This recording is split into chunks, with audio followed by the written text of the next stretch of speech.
पढ़ना चाहती थी, अपने माँ बाप का नाम रोशन करना चाहती थी, लेकिन मुझे नहीं पता था ये सब हो जाएगा।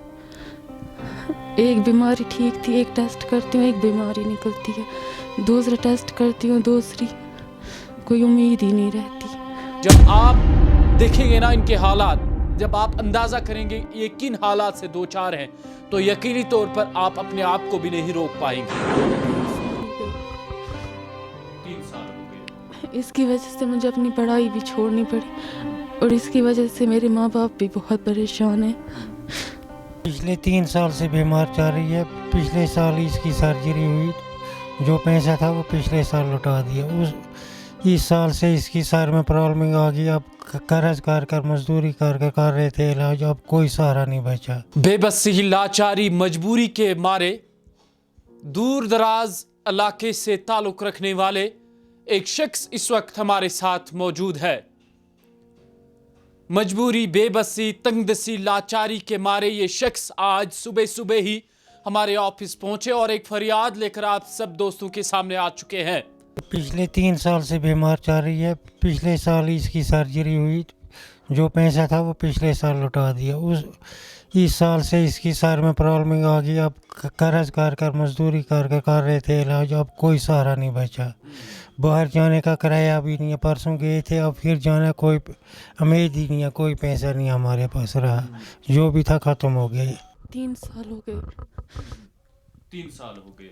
इसकी वजह से मुझे अपनी पढ़ाई भी छोड़नी पड़ी और इसकी वजह से मेरे माँ बाप भी बहुत परेशान हैं। तो क्या ख्वाब थी आपको, क्या बनना चाहते थे आप जिंदगी? पढ़ना चाहती थी, अपने माँ बाप का नाम रोशन करना चाहती थी, लेकिन मुझे नहीं पता था ये सब हो जाएगा। एक बीमारी ठीक थी, एक टेस्ट करती हूँ एक बीमारी निकलती है, दूसरा टेस्ट करती हूँ दूसरी, कोई उम्मीद ही नहीं रहती। परेशान हो गए आप? हाँ बहुत। बाबा आप किस तरह मैनेज करते हैं? बहुत मुश्किल से। मैं बोलती हूँ ऐसा कोई भी बाप अपनी बेटी के लिए नहीं कर पाएगा जैसा मेरा कर रहा है।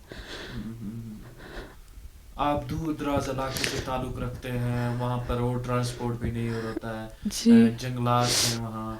हाँ तो बिल्कुल। वहाँ पर रुपए 10 जमा करना बहुत मुश्किल है। तो जब आपके वालिद यहाँ से वहाँ भटकते रहते हैं तो उस वक्त आपको क्या गुजरती है? वो अल्लाह ही जानता है।